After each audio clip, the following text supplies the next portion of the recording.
रात के सन्नाटे में दूर पहाड़ी पर एक पुरानी गुफा थी जिसे लोग मौत का दरवाजा कहते थे। कोई भी वहां सूरज ढलने के बाद नहीं जाता था। बेटा समीर, उस गुफा की तरफ मत जाना। वहां जाने वाला कभी लौट कर नहीं आता। अरे बाबा, ये सब पुरानी कहानियां हैं। मैं और रोहन आज वहीं कैंपिंग करेंगे। समीर और उसका दोस्त रोहन हाथ में टॉर्च लिए घने जंगल के बीच से उस गुफा की ओर बढ़ रहे थे। भाई, हवा बहुत ठंडी लग रही है। मुझे कुछ ठीक नहीं लग रहा। डर मत यार, बस एक रात की तो बात है। कितना एडवेंचर होगा। जैसे ही वो गुफा के पास पहुंचे, टॉर्च की रोशनी में उन्होंने देखा कि गुफा के मुहाने पर अजीबो गरीब हड्डियां पड़ी थीं। समीर देख, ये क्या है? क्या ये सच में किसी जानवर की है? शायद। चल अंदर चलते हैं, बाहर बारिश शुरू होने वाली है। अंदर कदम रखते ही एक सड़ी हुई गंध ने उनका स्वागत किया। दीवारें गीली थीं और छत से टप टप पानी गिर रहा था। यहाँ कितनी बदबू है। समीर, चलो वापस चलते हैं। अरे बस थोड़ी देर रुक, मैं लकड़ियां जलाता हूँ। आग जलते ही गुफा की दीवारों पर उनकी लंबी परछाइयां बनने लगीं। लेकिन अचानक समीर ने कुछ अजीब देखा। रोहन, हिलना मत।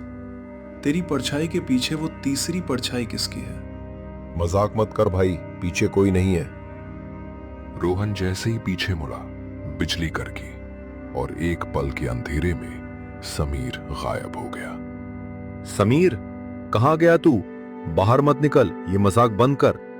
बचाओ रोहन, मुझे बचाओ। समीर की आवाज गुफा के और गहरे हिस्से से आ रही थी। रोहन का कलेजा मुंह को आ गया। समीर, मैं आ रहा हूं, तू कहाँ है? इधर, मैं यहाँ नीचे गिर गया हूं। रोहन टॉर्च मारते हुए गहराई में गया तो देखा समीर एक कोने में बैठा रो रहा है, पर उसका चेहरा दीवार की तरफ था। समीर, तू ठीक तो है? चल बाहर निकले। बाहर? बाहर तो वो बूढ़ा इंतजार कर रहा है जिसने मुझे मार दिया।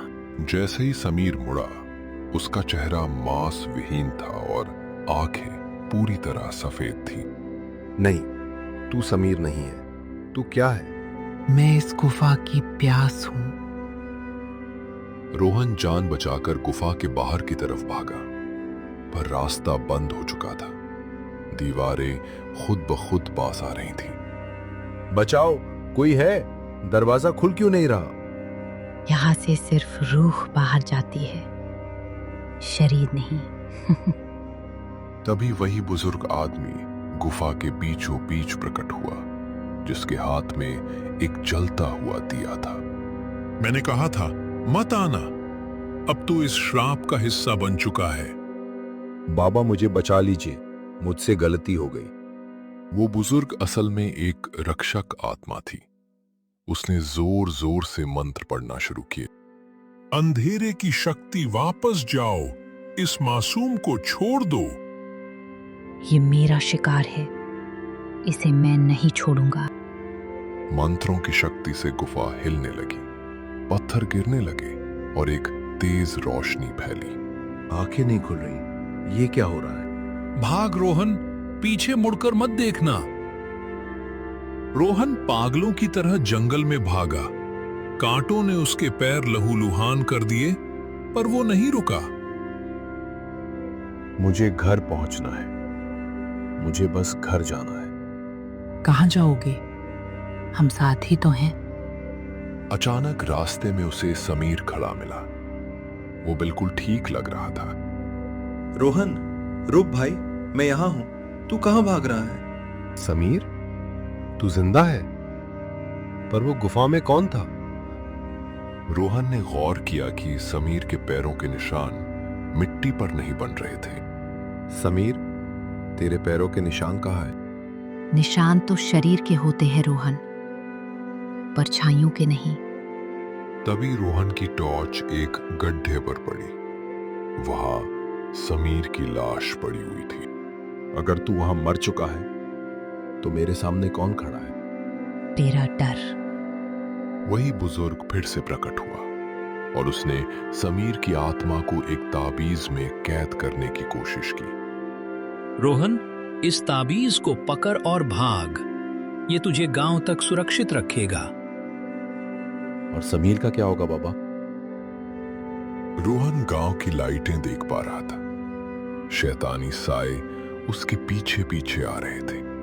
ताबीज छोड़ दे, हमें अपनी आहुति चाहिए। कभी नहीं, हे ईश्वर मदद करो। जैसे ही सूरज की पहली किरण धरती पर पड़ी, सारे साए धुएं में बदल गए। मैं बच गया, मैं सच में बच गया। रोहन गांव की जमीन पर गिर पड़ा, बेहोश। गांव वाले जमा हुए। समीर कभी वापस नहीं आया। रोहन की आंखों में वो डर हमेशा के लिए बस गया। कहा था हमने, पुरानी मान्यताओं का मजाक नहीं उड़ाना चाहिए।